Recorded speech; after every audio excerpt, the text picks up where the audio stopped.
Le second livre de Samuel, chapitre 17. Achitophel dit à Absalom, « Laisse-moi choisir 12 000 hommes. Je me lèverai et je poursuivrai David cette nuit même. Je le surprendrai pendant qu'il est fatigué et que ses mains sont affaiblies. Je l'épouvanterai, et tout le peuple qui est avec lui s'enfuira. Je frapperai le roi seul, et je ramènerai à toi tout le peuple. La mort de l'homme à qui tu en veux assurera le retour de tous, et tout le peuple sera en paix. » Cette parole plut à Absalom et à tous les anciens d'Israël.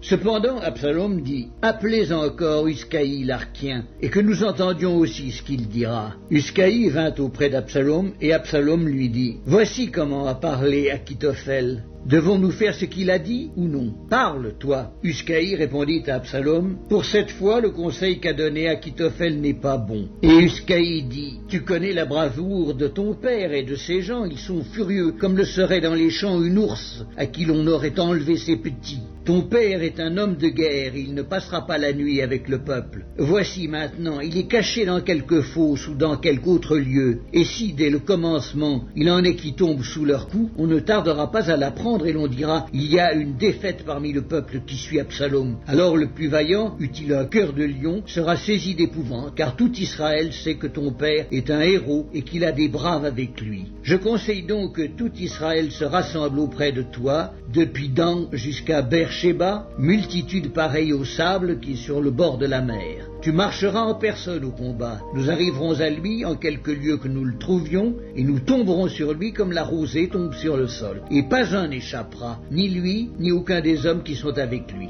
S'il se retire dans une ville, tout Israël portera des cordes vers cette ville, et nous la traînerons au torrent, jusqu'à ce qu'on en trouve plus d'une pierre. » Absalom et tous les gens d'Israël dirent, « Le conseil d'Uscaï l'Archien vaut mieux que le conseil d'Achitophel. » Or l'Éternel avait résolu d'anéantir le bon conseil d'Achitophel afin d'amener le malheur sur Absalom. Uscaï dit aux sacrificateurs, Sadoc et Abiatar, « Achitophel a donné tel et tel conseil à Absalom et aux anciens d'Israël, et moi j'ai conseillé telle et telle chose. Maintenant envoyez tout de suite informer David, et faites-lui dire, ne passe point la nuit dans les plaines du désert, mais va plus loin, de peur que le roi et tout le peuple qui est avec lui ne soient exposés à périr. » Jonathan et Achimaatz se tenaient à En-Rogel. Une servante vint leur dire d'aller informer le roi David, car il n'osait pas se montrer et entrer dans la ville. Un jeune homme les aperçut et le rapporta à Absalom. Mais ils partirent tous deux en hâte et ils arrivèrent à Bakurim, à la maison d'un homme qui avait un puits dans sa cour, et ils y descendirent.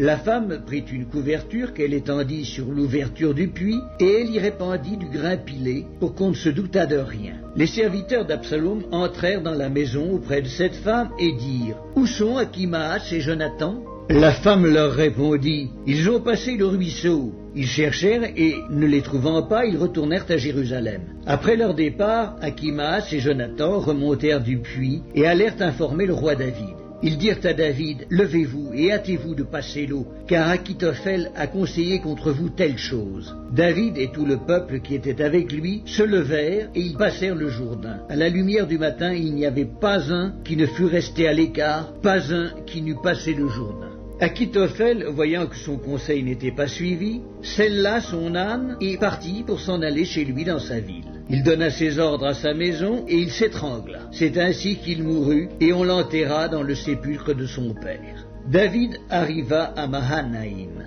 et Absalom passa le Jourdain, lui et tous les hommes d'Israël avec lui.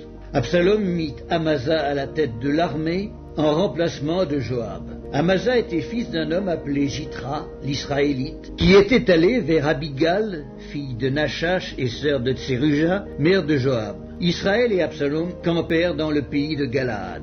Lorsque David fut arrivé à Manaïm, Shobi, fils de Nachash, de Rabba, des fils d'Ammon, Makir, fils d'Ammiel, de Lodbar, et Barzilaï, le Galaadite, de Roglim, apportèrent des lits, des bassins, des vases de terre, du froment, de l'orge, de la farine, du grain rôti, des fèves, des lentilles, des grains rôtis, du miel, de la crème, des brebis et des fromages de vache. Ils apportèrent ces choses à David et au peuple qui était avec lui, afin qu'ils mangeassent. Car il disait, ce peuple a dû souffrir de la faim, de la fatigue et de la soif dans le désert.